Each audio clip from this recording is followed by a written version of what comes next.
parole maintenant à Morgane Lavard, que je vais présenter, qui est critique et historien de l'art, et spécialiste d'art contemporain. Il a effectivement, comme elle nous a déjà dit, travaillé et publié sur la Fondation Pinon. Et l'ouvrage issu de sa thèse, La couleur de la bêtise, régression et superficialité dans les arts depuis les années 80, va apparaître très bientôt dans les presses du réel. Et au moment où il a été, presque tout à l'heure, enfin, boursier postdoctoral de la Terra Foundation à l'INHA, et maintenant il enseigne à l'École normale supérieure. Donc j'imagine on va discuter, connecter, ça va bien faire ronde avec notre première intervention, non? Et le titre de votre communication, voilà, j'ouvre toutes les fenêtres. Ah, voilà, je le vois. Merci. La politisation de la collection d'Anis Janou. Et je vous remercie et je vous prie de garder le temps. Comme ça, on aura aussi nos 10 minutes de discussion. Merci. La parole est à vous. Merci beaucoup pour cette présentation. Merci pour cette occasion, cette opportunité de présenter un petit peu mon travail. Je commence, donc merci aux organisatrices, hein, et je commence directement.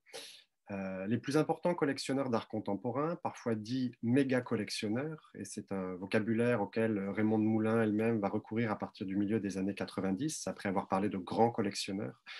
Donc ces méga collectionneurs ouvrent désormais des musées privés à leur nom. Les œuvres qui y sont présentées ont, dès leur achat, une destination muséale. Parmi les plus importants collectionneurs du temps, le grec Dakis Joannou occupe une place singulière.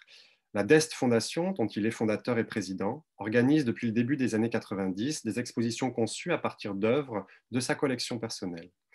Mais alors que des articles de magazines témoignent à l'époque d'une collection à échelle humaine et d'œuvres saturant la maison du collectionneur, et alors que le commissaire des expositions de la Dest affirme que le but n'est pas de devenir un musée, force est de constater cependant que s'est développée à partir du milieu des années 90 une ambition muséale.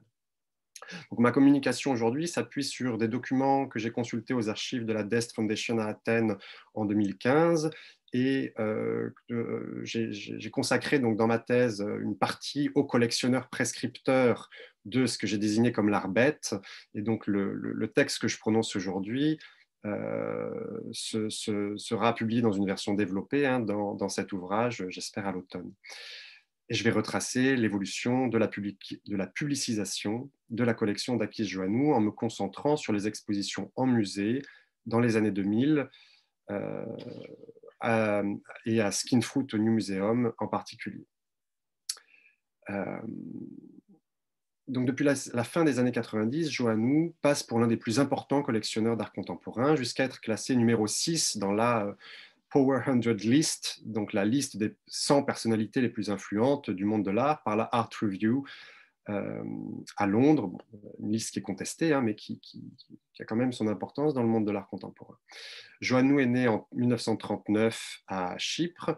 Il suit une formation universitaire à l'étranger, à Columbia University, puis un doctorat à la Sapienza à Rome en 1967. C'est un promoteur immobilier et un industriel, héritier du géant de la construction Joannou et Paraskevaides, qu'il a considérablement diversifié et fait fructifier. Donc, depuis les années 80, Joannou est à la tête d'un empire de plusieurs compagnies dans les secteurs de l'hôtellerie, du bâtiment, de l'ingénierie, de l'aviation, de l'immobilier. Il siège dans les directoires des plus grands musées d'art moderne et contemporain en Europe et aux États-Unis, la Tate, la Serpentine, le MoMA de New York, le New Museum et d'autres. En 1983, Dakis Joannou fonde la Dest Foundation, une organisation à but non lucratif destinée à promouvoir l'art contemporain. Et il convient ici de bien distinguer la Dest Fondation de la collection personnelle de Joannou, même si, on va le voir, les deux ont parfois tendance à se confondre. La Dest, D-E-S-T-E, qui signifie regarder en grec, et, hop là, diapo suivante, oui, est une fondation autonome dont Joannou est le président et va devenir, entre sa création et les années 90, l'instrument de promotion et de diffusion de la collection Joannou. Alors, je distingue 3 phases dans la collection. La première, 1983-1988, moment où les expositions de la DEST n'ont pas de lien avec la collection personnelle d'Akis Joannou. Ensuite, la période de 88 à 96, où Dakis Joannou fait appel au service de Jeffrey Deitch, qui est un marchand d'art, commissaire d'exposition et conseiller artistique particulièrement en vue à l'époque, qui élabore plusieurs expositions à partir d'œuvres de la collection Joannou. Et c'est là que Joannou commence à s'imposer comme un collectionneur et un acteur du monde de l'art contemporain de premier plan. Et en 1996, une exposition va marquer un tournant.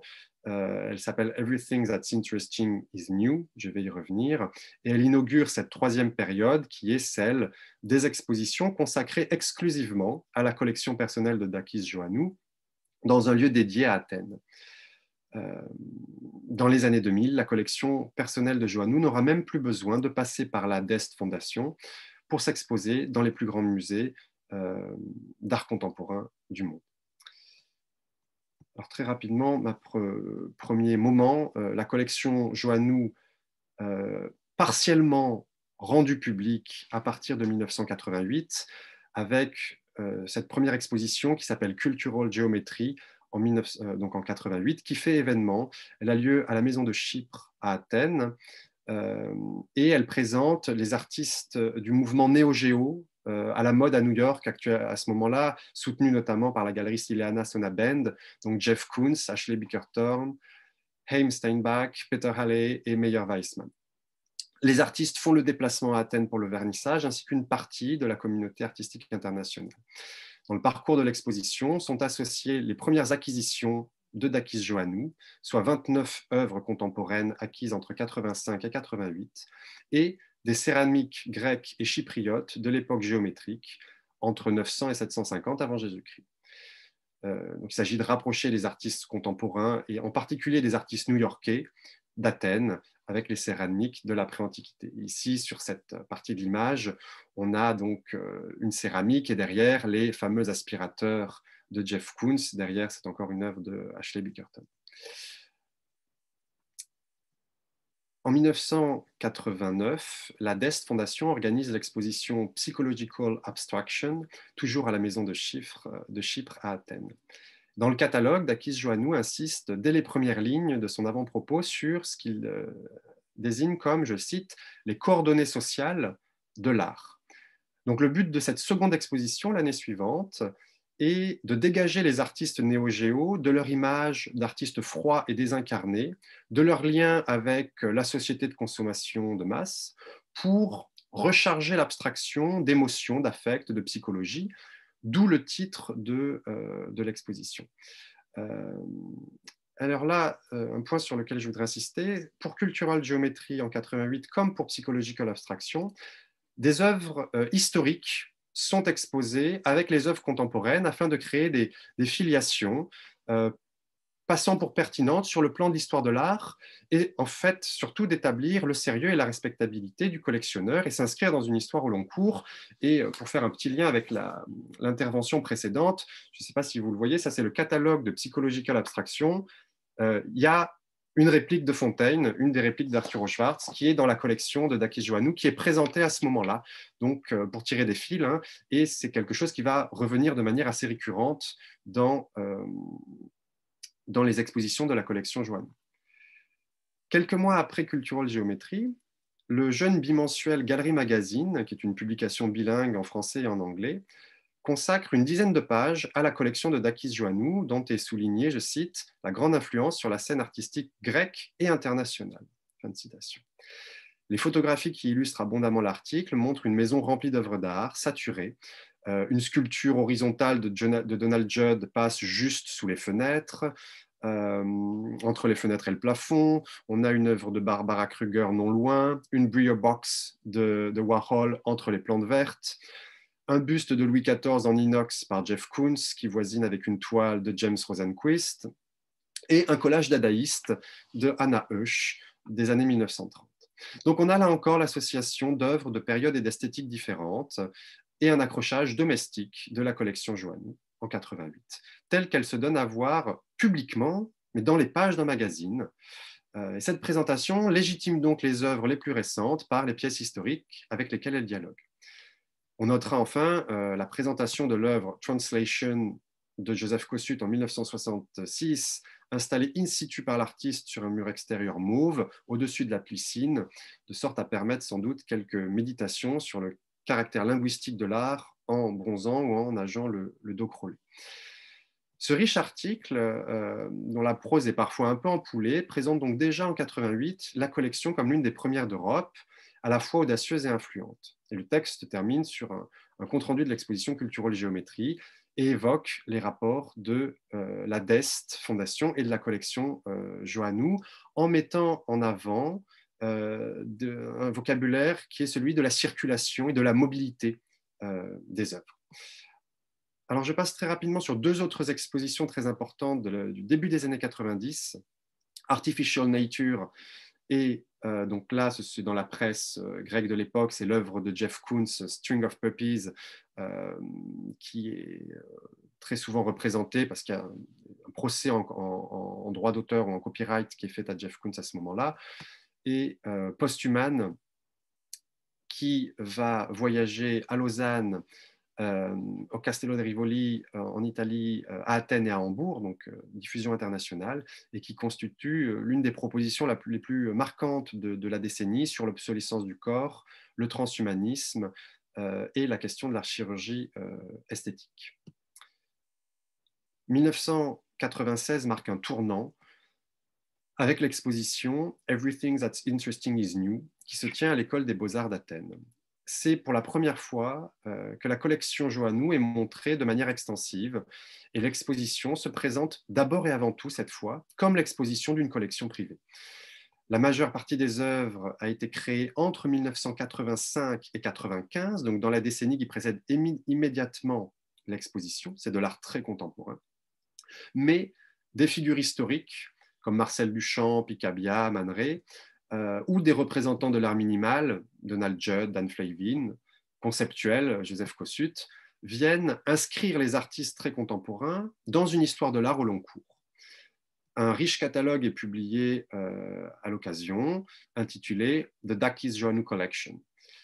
Il est composé de textes et de statements d'artistes inédits, d'artistes présents dans l'exposition. Et là, il y a eu un changement d'orientation esthétique de la collection. C'est ce qui m'avait intéressé dans ma thèse sur la bêtise comme pratique artistique, puisque les thèmes de l'obscénité sexuelle, de la scatologie, de la régression adolescente figurent en très bonne place dans cette exposition.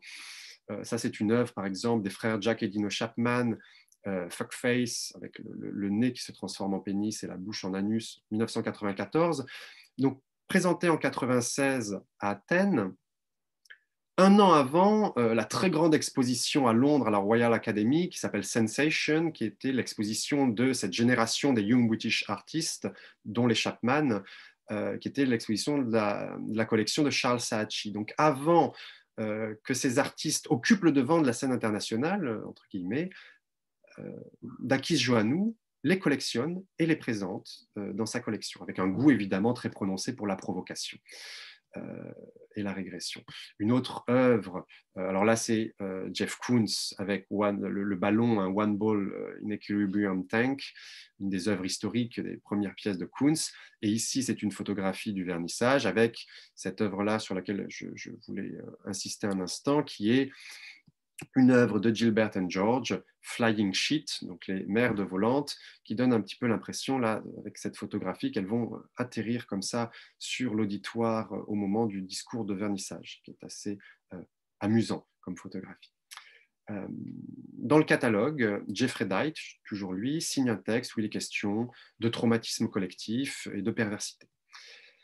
Alors, avec près d'une centaine d'artistes, Everything That's Interesting is New rend la collection Joannou incontournable. Une critique note dans la revue Frieze que Joannou s'est imposé comme la référence pour l'art de la fin des années 1980, du début des années 90, et qu'il est à cette période ce que Panza di Biumo était à l'art minimal et conceptuel des années 60 et 70. Le haut patronage de Marcel Duchamp mérite d'être souligné, puisque Joannou expose, là encore, sa réplique de Fontaine, qu'il présente lui-même dans un entretien avec Jeff Koons, publié dans le catalogue comme, je le cite, « le vrai commencement pour comprendre ce qui se passe aujourd'hui ». Cette exposition, donc, marque un tournant. L'année suivante, la DEST Fondation se dote d'un lieu permanent à Athènes où les manifestations consacrées à la collection vont se multiplier, ainsi que dans des institutions étrangères. La collection Joannou, passant pour très, voire trop américano-centrée, la DEST y remédie en élargissant son horizon, avec en 1998 l'exposition Global Visions, New Art from the 90s, qui offre un panorama plus international, davantage ouvert à l'Asie, à l'Amérique du Sud ou au Moyen-Orient, et de manière générale aux artistes non blancs. Kara Walker est présente avec ses silhouettes en papier découpé, ainsi qu'une série de gouaches qui figurent dans la collection Joannou, et les œuvres de Chris O'Philly, qui ont la particularité de ne pas être accrochés au mur, mais de reposer sur des boules fabriquées à partir d'excréments d'éléphants, avec une iconographie particulièrement irrévérencieuse, qui consiste, donc ce travail d'Ophélie, à se réapproprier l'identité noire en Grande-Bretagne. C'est partie des grands thèmes de Chris O'Philly, qui va être particulièrement mise en avant dans les expositions suivantes de la DEST. En 2000, la DEST présente 2 expositions monographiques consacrées à des artistes que Joannou collectionne en détail, Tim Noble et Sue Webster, avec l'exposition Master of the Universe, et Jeff Koons, avec une rétrospective des 20 dernières années de la carrière de Jeff Koons. En 2001, l'exposition Nouvelles acquisitions de la collection révèle au public la présence de nouvelles œuvres dans la collection Joannou, notamment des œuvres de Kara Walker. En 2002, Joannou présente à Chypre l'exposition Forever, qui comprend 70 œuvres de sa collection. Elle retrace 20 années d'activité de collectionneur, revenant sur chacune des expositions précédentes de la DEST. Alors, quelques images de cette exposition. Ici, on a Jeff Koons. Ici, on a les dessins de Kara Walker. Ça, c'est Christopher Wool. If you can't take a joke, you can't get the fuck out of my house, qui est, je l'analyse cette œuvre-là comme une sorte d'autoportrait de Joannou, puisque une grande partie des œuvres sont dans un registre extrêmement comique, blagueur. Donc, si vous ne pouvez pas rire d'une plaisanterie ou accepter une plaisanterie, foutez le camp de chez moi. C'est un petit peu la manière dont il accueille le visiteur dans ses expositions à ce moment. On retrouve Gilbert and George, Kiki Smith ici, Tim Noble et Sue Webster, Damien Hirst avec les dot painting. Donc une pratique assez éclectique. Je voudrais simplement mentionner le communiqué de presse de cette exposition dans laquelle Joannou affirme que l'évolution de sa collection l'a conduit à des œuvres en phase avec le monde de l'art, avec le monde contemporain. Et cette idée de coller aux enjeux de son temps, ça revient dans l'essentiel des supports de communication à ce moment-là. 2004, à l'occasion des Jeux Olympiques d'Athènes, l'exposition Monument to Know est encore un grand moment, changement de lieu à Athènes et mise en valeur au moment des Jeux Olympiques de la collection avec de nouveaux artistes, coqueluches du marché de l'art international, Maurizio Cattelan, Urs Fischer notamment. Et je passe rapidement pour arriver, donc c'est encore un moment où Joannou s'impose encore plus sur la scène internationale. J'en arrive à mon dernier moment, qui est l'affirmation de cette stature internationale, From Plato to Go-Go. À partir de 2005, plusieurs expositions de la collection Joannou dans des institutions muséales d'envergure marquent une étape supplémentaire dans le processus de légitimation de l'esthétique pop trash promue par Joannou. Une partie de la collection est exposée à Paris au Palais de Tokyo, c'est l'exposition Translation en 2005, et au MUMOC à Vienne, Traum and Trauma en 2007. Mais c'est surtout Skin Fruit en 2010 qui va m'intéresser au New Museum, avec un nombre conséquent d'œuvres de Maurizio Cattelan, de Jeff Koons ou de Paul McCarthy. On retrouve les œuvres historiques et des œuvres plus provocantes et plus récentes de McCarthy. l'exposition Skin Fruit eut assez mauvaise presse. Dans le New York Times, Roberta Smith éreinte l'exposition. Parmi les nombreux bémols, je mentionnerai les sculptures de Paul McCarthy et l'équipe Tim Noble et Sue Webster pour leur caractère désagréable, plus que gratuit. De nombreux critiques mentionnent le caractère bad boys des œuvres. On parle même d'une collection d'alpha male art. Et le titre de l'exposition Skin Fruit rappelle phonétiquement l'expression skin flute, une expression fort imagée qui désigne le membre masculin.